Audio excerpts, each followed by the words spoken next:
it's not like anyone's it's like easy, that's the thing. Like, we had, I'm a fan. I think I'm a fan too. We had like 3 in-person lectures.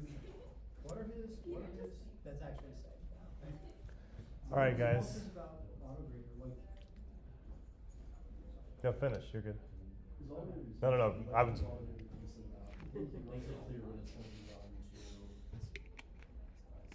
he like extends every day. He's like our immortal heroes. The person I was talking to had him 3 years ago, and they said you get 1 submission, and if it doesn't compile, you get a 0. No. He's out at all. Yeah, I was gonna say that does not sound like what you guys are describing at all. Okay. Welcome back. Hope everyone had a good 3-day weekend. I know I did nothing exciting, although got caught up on some work, which was good. I swear I always think I'm gonna have so much time on the 3-day weekend, and then it just like disappears somehow, and then you end up like feeling like you're behind because it's already Tuesday today. Anyways, I'm excited for today. 7th class, so we're about a third of the way through Bootcamp. Game plan for today is we're gonna spend the first half walking through Git and GitHub. Who's heard of Git and GitHub? Everyone should have it installed from lecture 1. Who would say they're very familiar with Git? Great, that's the point of today, to get people familiar with Git. No one's gonna be a Git expert after today. No one is a Git expert, let's be honest. But getting a familiarity with how to use Git, how to incorporate it with GitHub, and then with whatever remaining time we have left today, is gonna be more on some responsive CSS. Tomorrow we're gonna be introducing the first personal project, and it'll be kind of like a work session. We'll have all of the information tomorrow, what that's going to entail. Okay, so first thing we're gonna talk about is basic Git commands, and overview of what Git is. I know we talked about this the first day of class, but just as kind of a review, right? So what Git does is that it allows us to work on our coding projects and save changes in a way that we can work on different features, other people can be working on the same code base, and things don't get messed up, and it's very foolproof, right? So we can save our changes, we can revert back to those if needed, and it's an organized way that lets us develop. And so a repo is just a folder, the top level directory containing all of the code. And this can contain code files, HTML files, CSS, images, subfolders, etc. But it's just the top level directory of the project. Today we're going to be talking a lot about this idea of a commit. And what a commit is it is a saved state of your repository. So if you were to take, a lot of times you'll hear a snapshot, like if you were to take a picture of exactly what the files looked like at this point in time and the contents of those files, and you somehow stored that, that's what a commit is. So think about it as it's just a snapshot in time. Right now, this is exactly what these files look like, and remember it in case I need it later. So commit, basically just a version at a point in time of what your code base looks like. So everyone should have installed Git from the first class. And to actually initialize a Git repo, what you're going to want to do is, so what I've done is I have just opened up a terminal window, and I have it inside, right now I have a folder on my computer I call dev projects, where I work on all my coding projects. And for this, today what I'm going to do is I'm going to make a new directory, and I'm going to call it git demo. So I'm just going to make dir is the command line way to make a folder, and then I'm going to cd into git demo. If I do ls, there's nothing in here. So there's no files, just an empty folder. By typing git init, what this is going to do is it's going to initialize an empty Git repository inside of this folder. So the newly created folder is now our top level directory of this repository. This little hint up here we'll get to in a second. It's just talking about the default branch name. But that is how we actually initialize a Git repository. And so once we've initialized a Git repository, I think the best way to explain kind of the power of Git and how you're going to be using it most frequently is just to talk about the different stages a file can be in. And so everything with the Git lifecycle is based on this idea of there's going to be files, and they're going to be in certain stages within your folder, within the repository. So the first stage is that no files have been added or modified since your last commit. When we first created this repository, there's no files in the repository, and there's no commit history. So we don't have any previous commits. So right now you could say that this repository is in stage 0.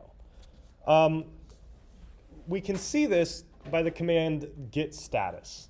And I should forewarn that, or not forewarn, but I should preface this that these are basically all of the commands that we're going to show today are all of the commands that you're really going to use 99% of the time. So Git is very involved, but there's actually a very small subset of commands that are useful and you're going to be using on a regular basis. So this is a very common one, git status. And what this says is it says we're on branch master. We don't have any commits yet, and there's nothing to commit. Empty repository. So the next stage of the Git lifecycle of a file, right, is that you have an untracked file, which means you've made changes or you've created a file or there's something in this file, but Git hasn't done anything about it. And so we say Git's a version control system, but it's not like an automatic version control system, right? Like it doesn't autosave every single history ever. You have to tell it what to save and when to save. And so to see an untracked file, I'm just going to echo file number 1, and I'm going to create a file1.txt file inside of this repo. This command, anyone that's not super familiar with the command line, all this is going to do is it's creating a txt file with the contents being file1. And I can visualize this if I come to Finder, into the dev projects folder, into the Git demo, and it's created a file1.txt. Inside of file1.txt, there's just this text. From there, after we've done that, if we type git status again, it's going to show us in red that we have one untracked file. I hope everyone can see that. Can everyone see how it says down here? It says untracked files, file1.txt. So this is a file that from the last commit, or since we haven't made any commits, the beginning of the initialization of the repo, is different, right? It's different. That's the key. We have not tracked the changes to this file. And so what we're going to want to do is once we have changes that we're in a spot and we say, okay, I like what I've done to this file, I want to save it. The command git add and then the file path that you want to add is what this is going to do is it's going to move it to what's called the staging area. And I'll explain what the staging area is in a second, but we're just going to type git add file1.txt. We shouldn't see any error message or anything. And if we type git status, it still says no commits yet. We still have not made a commit, but what we have done is we've moved file1 into what's called the staging area.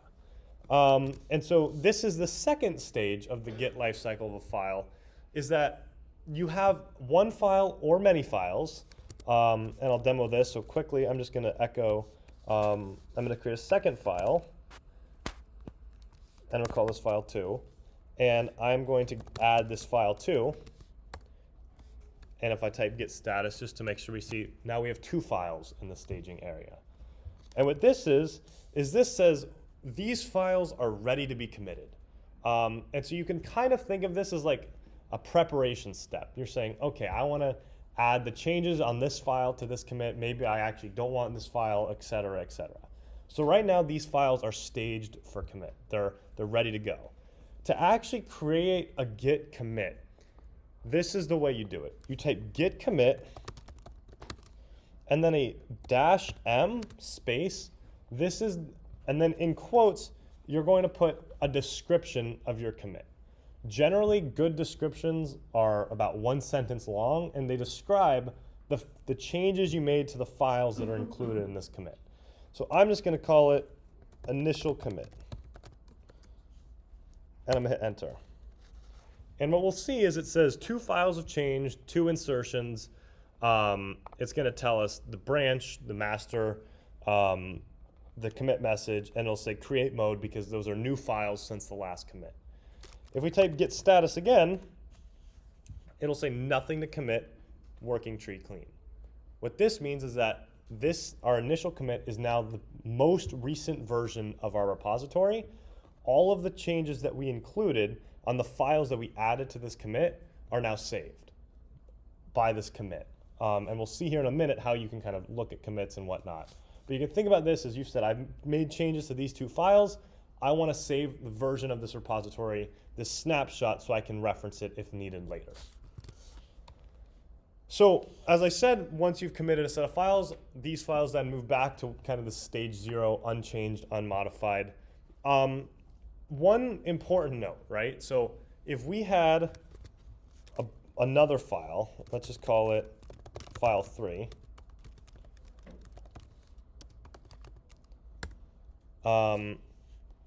And then what I'm going to do is I'm actually going to add another line to file 1.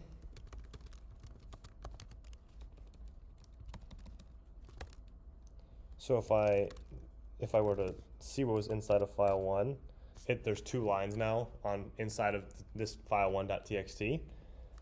If I type git status, we'll see that both are changed. Git status separates this, into changes not staged for commit and untracked files. For all intents and purposes, these are they're the same thing, right? These are not in the staging area, not part of the commit that you're creating. Let's say we only want to add changes to file 3. So we can add git add file 3, git status to see. It's always a good idea if you're ever confused to git status. It'll be pretty descriptive about the current state of the repository. And you can git commit added file 3.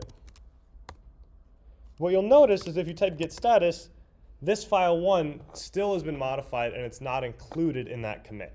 So only things that are actually staged for committing will be included in a commit. That's important, and that's a common area where sometimes people will be like, well, why isn't my file saved? Well, it's because you need to remember to stage it and then commit. So everything we've done up to now is just on the local machine. There's no notion of GitHub. It's only Git. Git is a program installed on your laptop. All of this is local to your laptop. And I want to make that point clear because in a minute we're going to get kind of to this idea of how do we work with a server, with a remote repository. And when I say the idea of a commit is that you can get changes back, right? It's like a point in time where you can save to. I've made changes to file 1 .txt, right? So just as a reminder, cat will output the contents of this file. There's 2 lines. But I don't like this change. I want to get back to having only 1 line. Now I could go in and delete line 2 in a text editor, and very trivially, it'll be right back and it'll say no changes to commit. But what we can do, and why commits are powerful, is that by typing git restore file 1.txt, this is going to look at the most previous commit, so the most recent commit, and say we just want to revert the contents of this file right back to what they were on this commit. So now if I were to go and output file 1.txt, it's only the content from that first commit because we added this second line after we made that commit. And so this is an easy kind of like a fallback way once you get something working. If you were to go and completely mess up your HTML file tree, right, and you're like, I just want to get back to a state where I know it was working, git restore is very powerful. And this is the most common, I would say one of the most common use cases of actually like reverting a code back to what you had originally committed. Yes? If you do like a lot of multiple commits, then does git restore it to the first one or just like back one? So it'll restore to the most recent one. Okay. I'm not going to show this today, but Google's a wonderful thing. Every commit you can think of has a name, right? So I didn't plan on showing this, but if I type git log, this is going to show the 2 commits that I've made. Every commit has what's called a hash. So this is the hash of the commit. And you can think of this as a name for your commit. You can actually reference these hashes like to restore it to a specific commit version, if that makes sense. So you could say like, oh, if it was like 25 commits ago, but I want to get that content back, there's ways that you can reference these hashes of the commits. Beyond the scope of today, though. Bree, can I jump in for 2 seconds? Yeah. So if you're worried about being falsely accused of using like ChatGPT or something in a class, and you write your code on your machine and are constantly committing, you can pull up your commit history and be like, no, this is my code, and show it to professor. This has greatly helped my friend out and made him not get kicked out of school. So, worth thinking about. It's true. Very true. Okay, so another big use case of Git is collaboration, right? And I think Georgetown CS wildly underprepares us when it comes like actually collaborating on software projects. Git is the #1, far and away the most common way to collaborative work on a project. And so it introduces this idea of, well, how can 2 people be working on the same repo at once without messing each other up, right? Like, if anyone's ever tried to be in a Google Docs with like 10 people at once, it's a nightmare, right? Like, people are like entering their name, deleting shit, like, it's annoying. And so Git introduces this idea of a branch. And at a high level, all a branch is it's just a series of commits, right? So it's just a list of commits in time. But importantly, you can create more than one branch on a repo. And so if we type git branch right now, just in the git demo repo, we are only going to see one branch, right? We only have this master branch, that the default main branch. So there's always at least one. But we can create more than one branch. And what this is going to do is it's going to allow us to work on new features, to allow people to work on different parts of the code without interrupting what anyone else is working on. So I'm going to do a git status really quick. Make sure the most important thing when it comes to actually like making a branch and switching branches is that your working tree is clean. It'll throw you an error if you try and switch to a new branch and something is messed up, unless you're creating a new branch. But long story short, before you're going to switch over to a branch, you should always make sure that you have no unsaved changes. And so what we can do is we can type git branch, new branch. I'm just going to call it whatever you want to name it. I'm just going to call it new branch.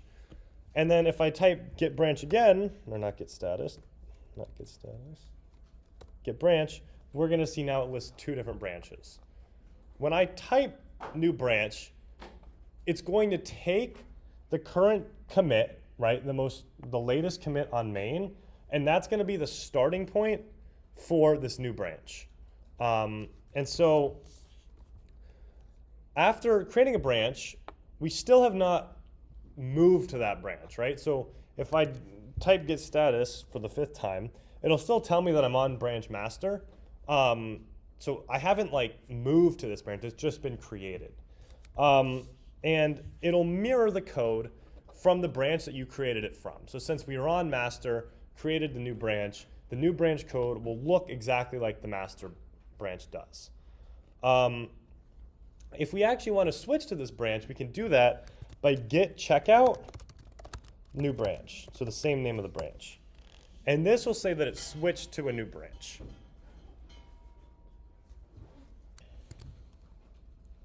And so if you want to add a new feature, for example, without potentially disrupting your master branch, and so we'll see here, this is a diagram of a common way you'll visualize different branches in Git.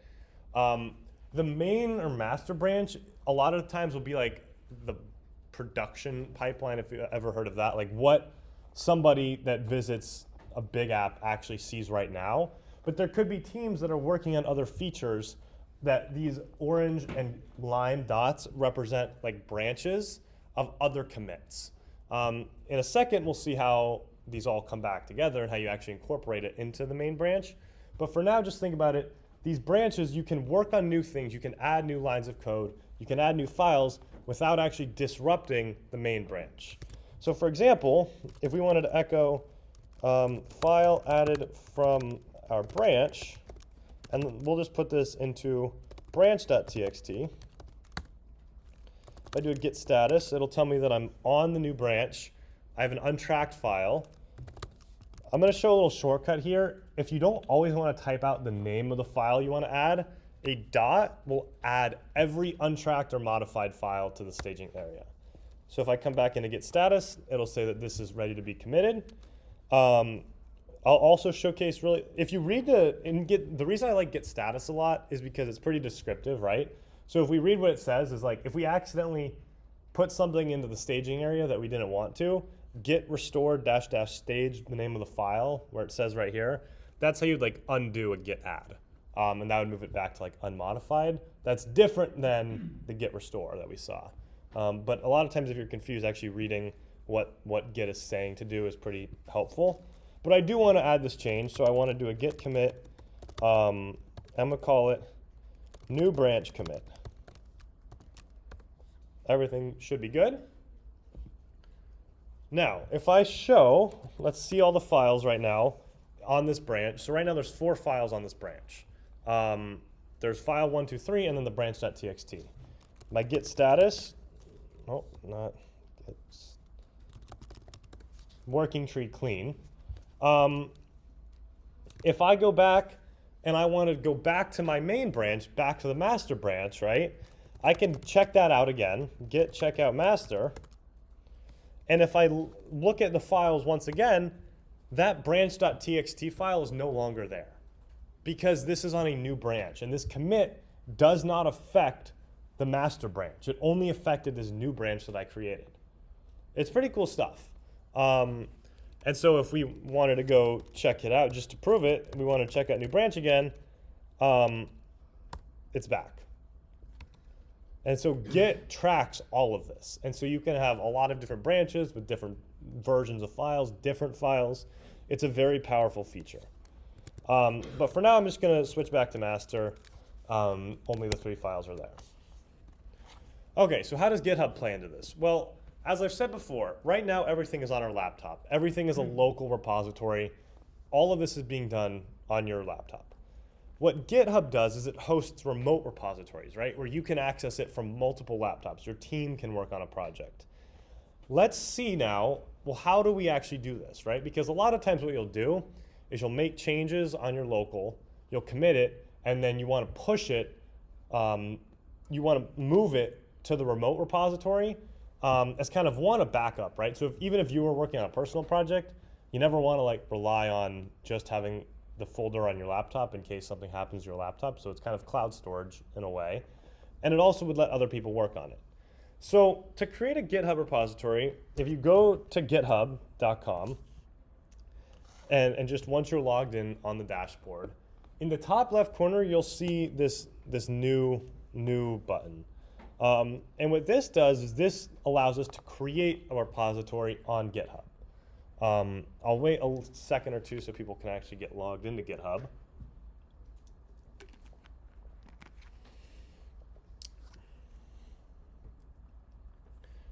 And you should see, does everyone see a screen similar to this? Okay. Go ahead, you can give your repository a name. Common practice that I usually do is I'll just name it the same thing that I named the folder that we ran git init in. So I think I called this git demo. Optionally, you can add a description, private or public. For now, just set it to public, and don't mess with anything else at the moment.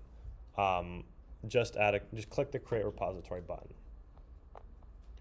and this has created a repository on GitHub that you have access to now.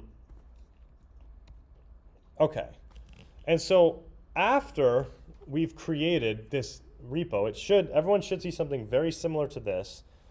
GitHub is nice in that it'll tell us how to connect our local code, our local repository to GitHub.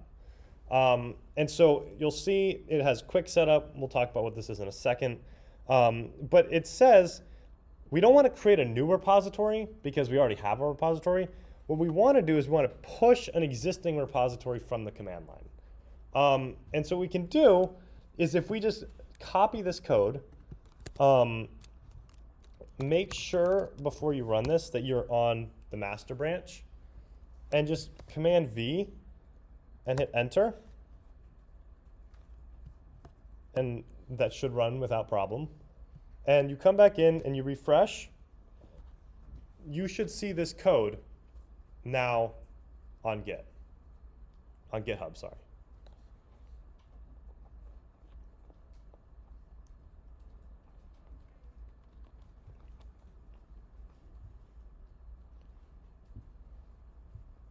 Okay. Was everyone able to successfully do that?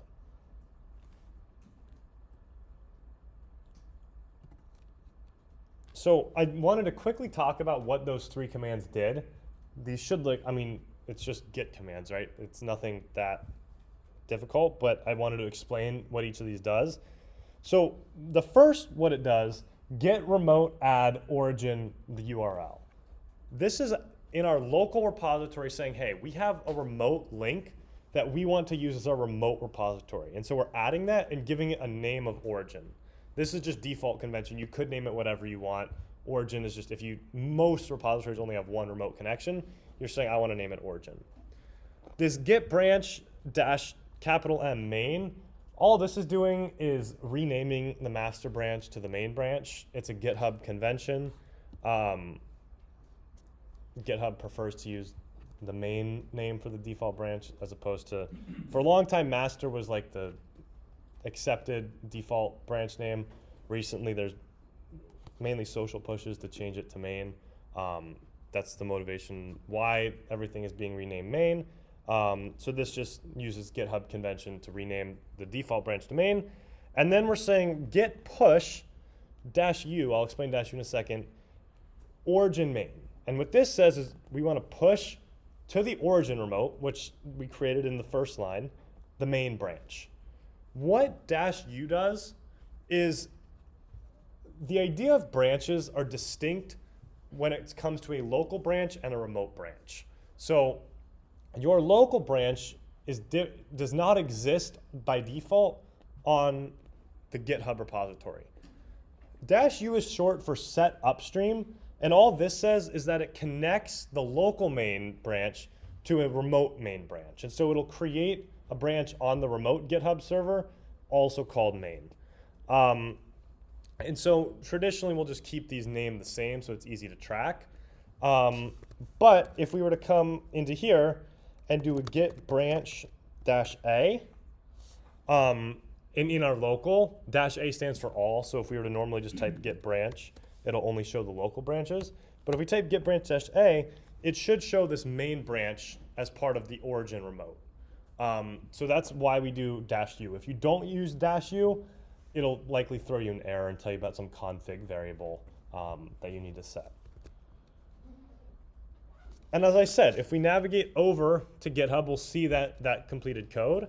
And so, as just a quick note, I don't really have anything to demo this with, but there's this idea of pushing your code. My ad block's been updated. Pushing your code to the server, to GitHub, moving it from local to remote.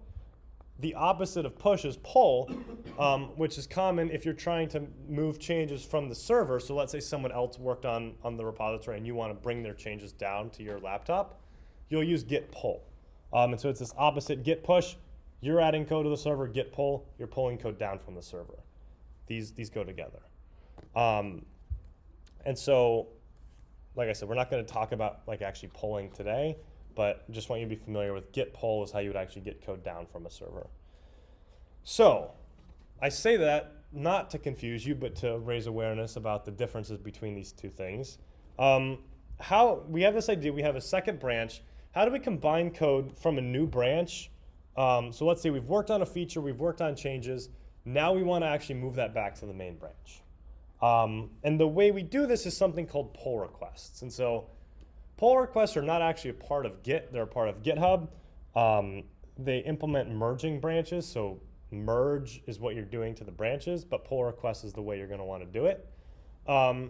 This is completely separate than git pull, that's why I mentioned it. So if anyone's talking about like, oh, just run a git pull, nothing to do with a pull request. They happen just to share the same name. But you create a pull request in GitHub, and what this says is, hey, I am asking to pull everything I did from here into this branch. And it's a visual way to actually merge the changes of your code.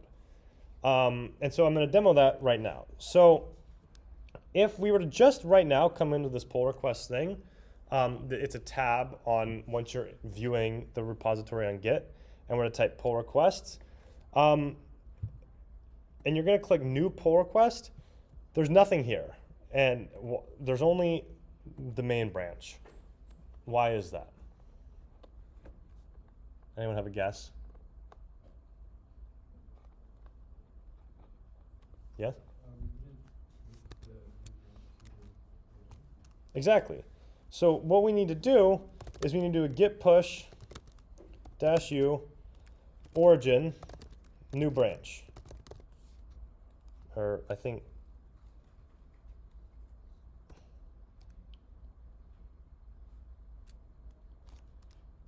yeah. Okay, and now if we reload this page, so what this interface does is it has a base branch and a compare branch.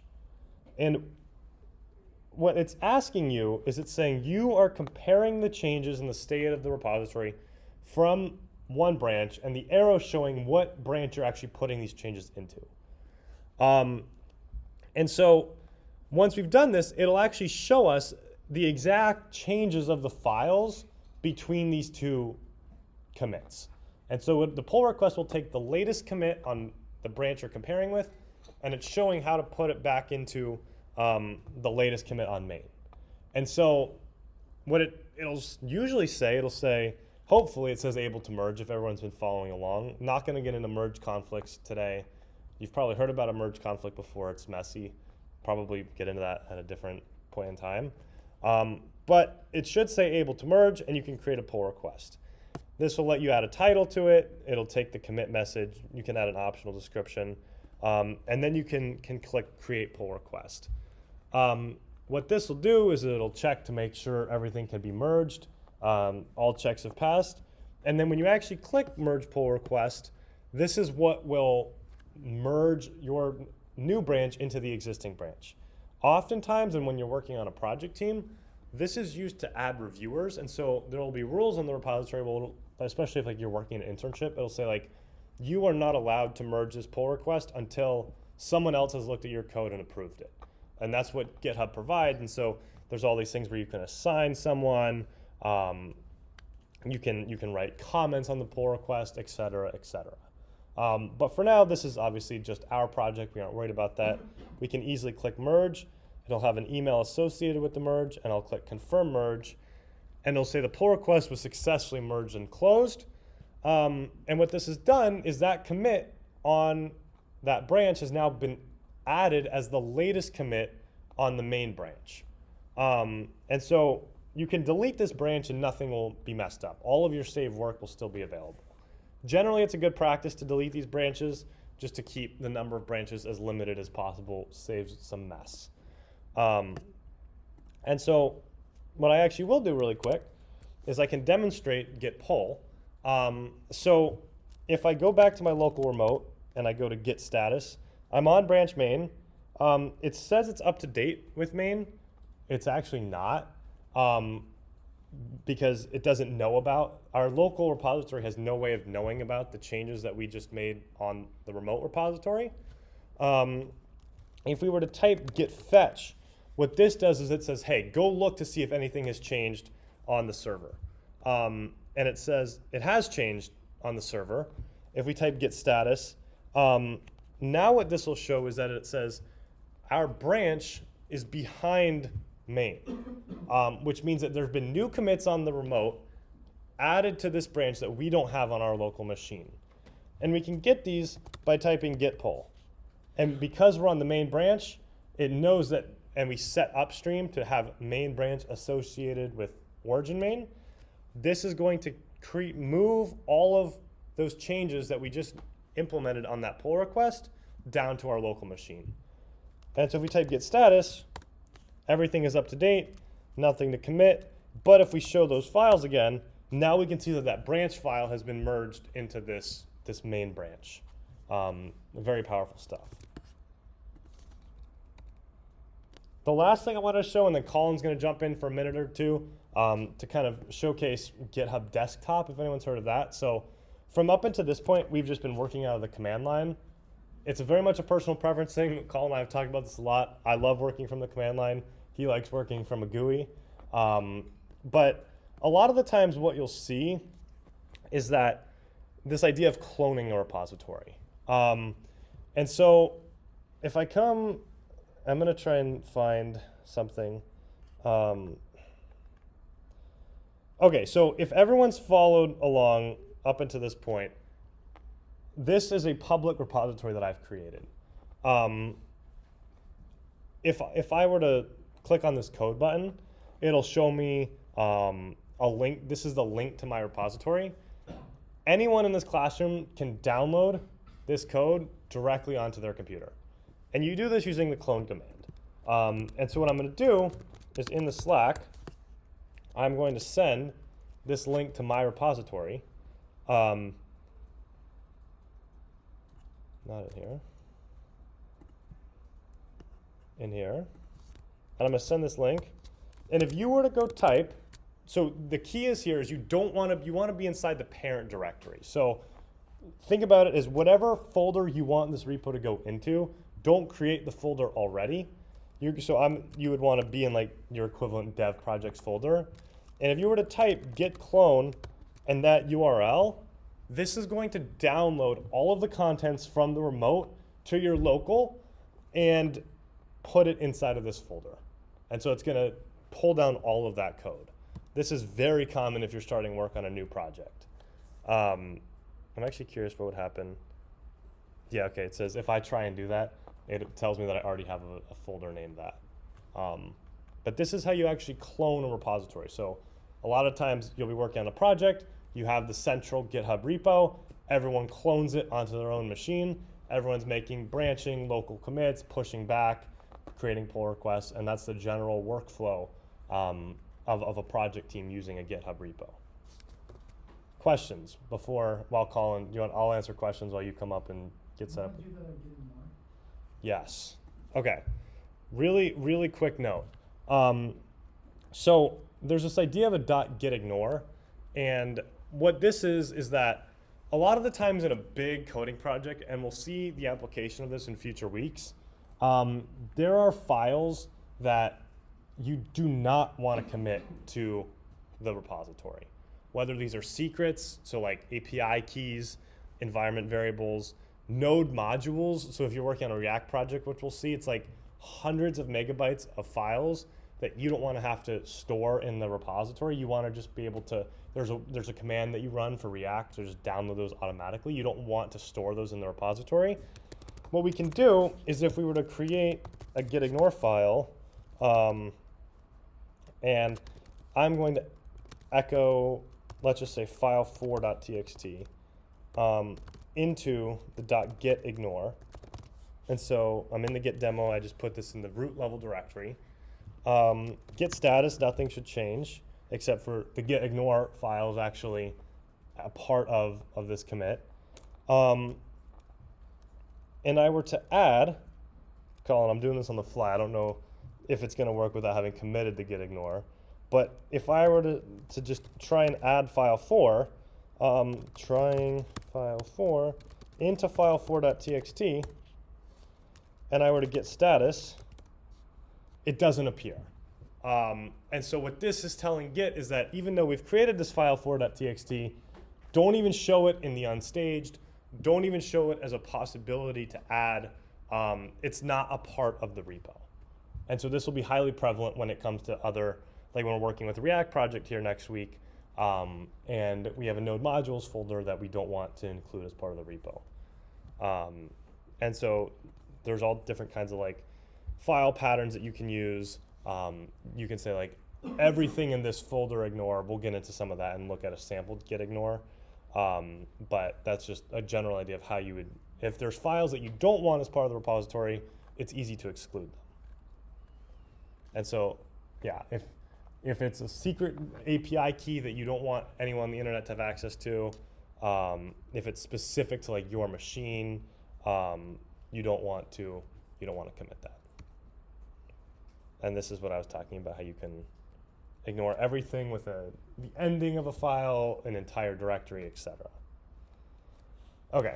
GitHub is a very handy, when you're initializing a repo, you just say this is a Node project, this is a Ruby project, or whatever, 99% of the time.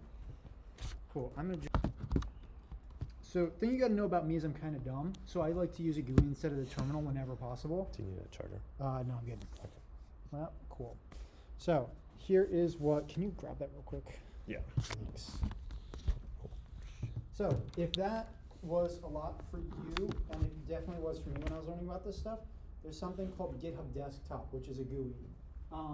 Anything that Reed wants you, or just taught you how to do, you can do with this just by clicking on stuff. That's how I do it. There's also one called GitKraken, which I actually prefer, but it's paid. You have it with your GitHub student pack, but GitHub Desktop is always free. So let's take a look. Let's say that I want to check out a repo here.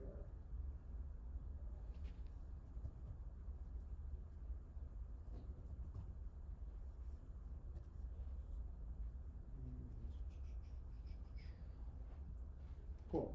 So let's say that I want to open this on my machine. Pretend it wasn't mine. Anybody can do this. Open with GitHub Desktop. So once you download the GitHub Desktop, you can open it with this.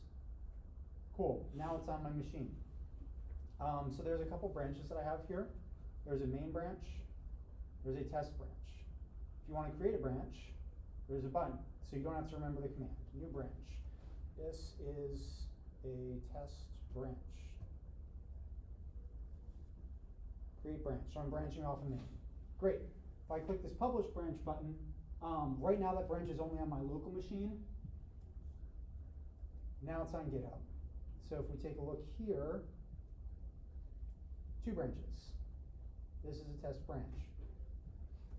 If we make a commit in this, so like for example, if we want to open this in Visual Studio Code, there's a nice handy button. Let's take a look. And what can we change? Constants, export.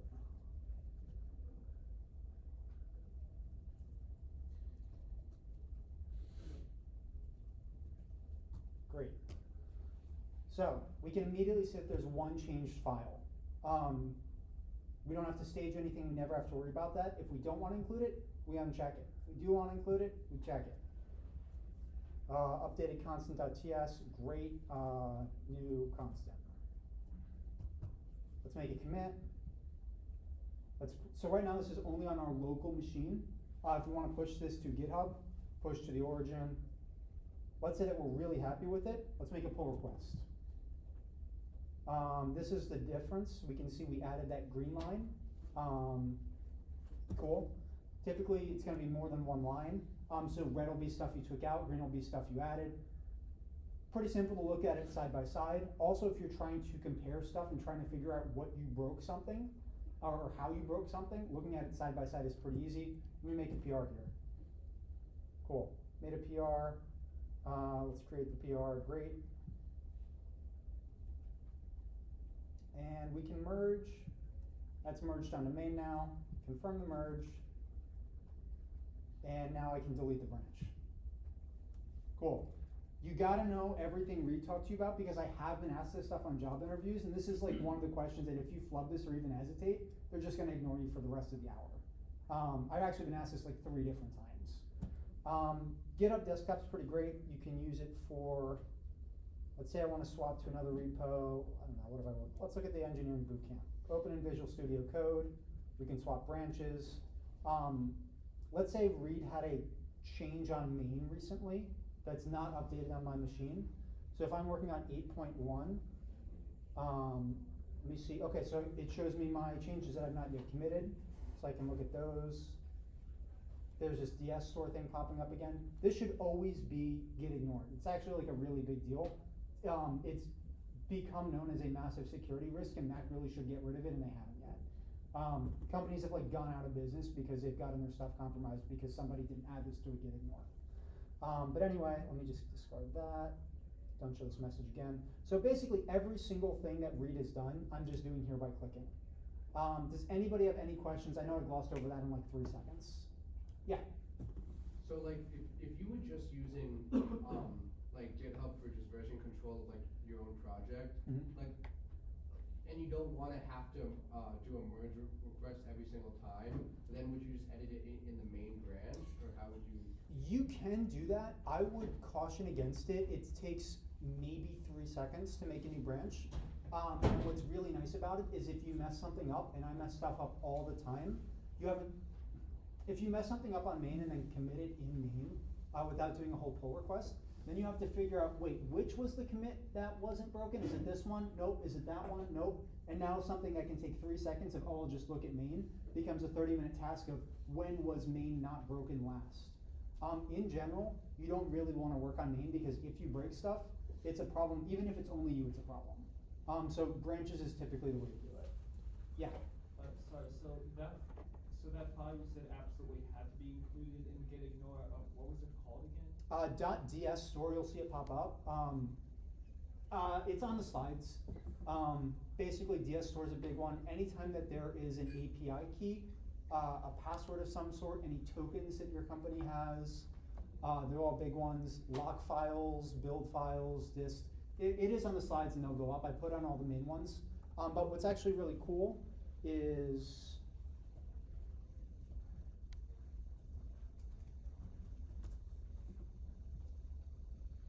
this is also on the slides. So if I have so the one that we're going to be doing is Node for Node.js. So if we take a look at this, it'll have basically everything you need 99% of the time, like .next. That's an important one if you're building a Next project. Serverless, I think that's for AWS, has stuff like that. It's going to be there. The DS store is definitely on here. So I'm going to let Reed get back to it because what he's going to talk about is really cool and important. This was just trying to show you a little bit of a taste of what GitHub Desktop is. You know, I think like I said, it's very much, I know a lot of people prefer like the interface, like GitHub Desktop. There's a lot of different interfaces. VS Code actually has, I know of, they have some like integrations where you can actually integrate Git stuff directly into VS Code. And so if you never touch Git from click this button, what is it actually doing? Because a lot of Git is just, like Colin said, especially in job interviews and understanding how to work as part of a team, knowing how to use Git from a command level is important, even if you can do the stuff much faster by clicking a button. The one last thing I want to say before we have 15 minutes of responsive design is that one of the biggest and most important errors I see a lot of times when people are using Git is that they'll forget to push their changes, right? So like you could say, like, why are my files not appearing on GitHub? It's probably because you committed on your local machine, but didn't push to the remote repository. So there's kind of like a third step in that Git lifecycle is like unmodified change, stage changed, committed, and then pushed. A lot of the times you'll forget one of those steps in between, but it's a good understanding of all the different steps that go into actually modifying a file and seeing that appear on a remote repository. Okay, completely different gears here, and I hope that this is a good segue into tomorrow, is this idea of responsive design. As a refresher, we are working on this Hoya Airlines project last class. And so what we did is I'm going to start the live server once again, just to refresh everyone on kind of where we left off. We had this, and last class we worked on this page. I think we left it looking at a pretty good spot, but if we were to go and resize it, it doesn't really look that good. And we get into problems here where like things are overflowing, things are off the screen. Clearly this looks terrible, not how you would want to look at it like on a phone. And the whole idea of responsive design is that how do we change how things are positioned, sizes, boldness, colors, etc., depending on how wide the screen is, right? So clearly, for example, the navigation bar, like everyone's familiar with like a hamburger menu on your phone, like where you click it and then like the options drop down. That's not the same as it is on desktop. And so we need a way to be able to tell a browser, if you're on a phone, the page should look like this. And if you're on a screen, or if you're on a desktop screen, the page should look like this. And what if you're on an iPad? And what if you're on What if you're on a half window, just like this? Like how does Google Slides know how to resize to exactly that? And so the way we do this in CSS are media queries. And what they do, this is an example of the most default example that you can get, is you have an @media tag, and inside of it you put a condition. And so for this example, it's saying for everything that has a max width of 1,000 pixels, so in other words, any screen, any media that is less than 1,000 pixels, we want to apply these CSS styles. We want to modify these CSS styles. And so how the browser looks at this is it renders everything at the top of the style sheet in order from top to bottom.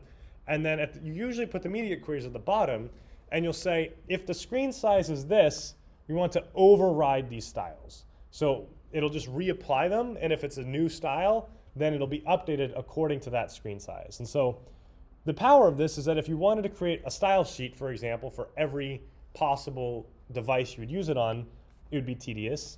You also wouldn't want to code like 2 distinct websites because that would be more work. This is flexible and lets you create different stylings based on the view width of the screen. And so what I want to do is I want to spend kind of the last 10 minutes here looking at how we would implement some media queries for this more complicated page on Hoya Airlines. And so I'll be completely transparent. I've not played around with this at all myself. So I'm going to be doing this live on the spot.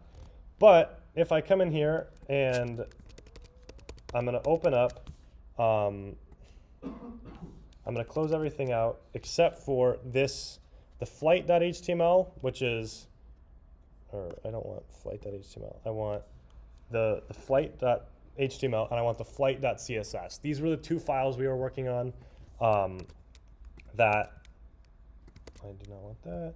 Okay, so I have the flight.html from the project, and then I also want this flight.css from the project. And this is all of what we worked on last week. Just to make sure it's working, the media query is working, what I'm going to do is I'm going to do an @media, and I'm going to give it a max width of 1,000 pixels, let's just say. And let's just give the content a background of orange. Let's just make sure that this media query is working. And so if we come in here, background's not orange, but if we were to resize it up to a certain point, now it becomes orange. And so again, full size width, not orange. We'll keep resizing up to a certain point, which then the browser width is less than 1,000 pixels, and this orange background will be applied. So we see that this is working exactly how we would expect. Very common use case of this is converting flex direction rows to flex direction columns. If you think about it on a phone, you're scrolling a lot versus things appearing side by side. So for example, just to kind of refresh ourselves on how this HTML file tree is laid out, we gave these classes of left and right because we were developing for desktop, and this main container a flex direction of row.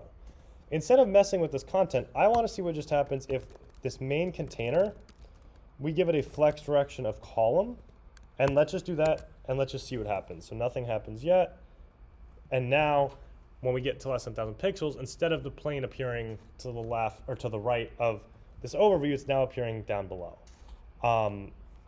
Okay, but it's still only taking up half the screen, and so what we're going to want to do is on this left class and on this right class, and I'll show you a shorthand way. I mentioned that you can include multiple selectors with a comma. With left and right, we're going to add a width of 100%. And so now we come over here and we see that it's taking up the entire screen. Still looks a little funny. I don't like 100%. I'm going to set it to like 90%. I'm going to set the margin to be 0 auto, so it's a little bit in now. And so what I'm also going to do is on the right, I'm going to add a margin top so this plane is not right up against that bottom. That looks a little bit better. And I also want to add a max width of like 500 pixels to just the right, because if the plane's taking up the whole width, that doesn't look very good. So now this is looking much better, much more like what we would expect. On this, so I'm trying to remember how we did this left top. If you ever want to see like what's taking up a lot of, like how the space is being taken up, I always recommend adding a background color and then seeing. So this is showing us that this is all left justified in this left top container. So what I'm going to go ahead and do is, instead of having a justify content start, I want to see what happens if I do a justify content center. Or wait, maybe it's align items, because I mess this up all the time. Because we're flex direction columns, the cross axis is, I thought it was align items. Let me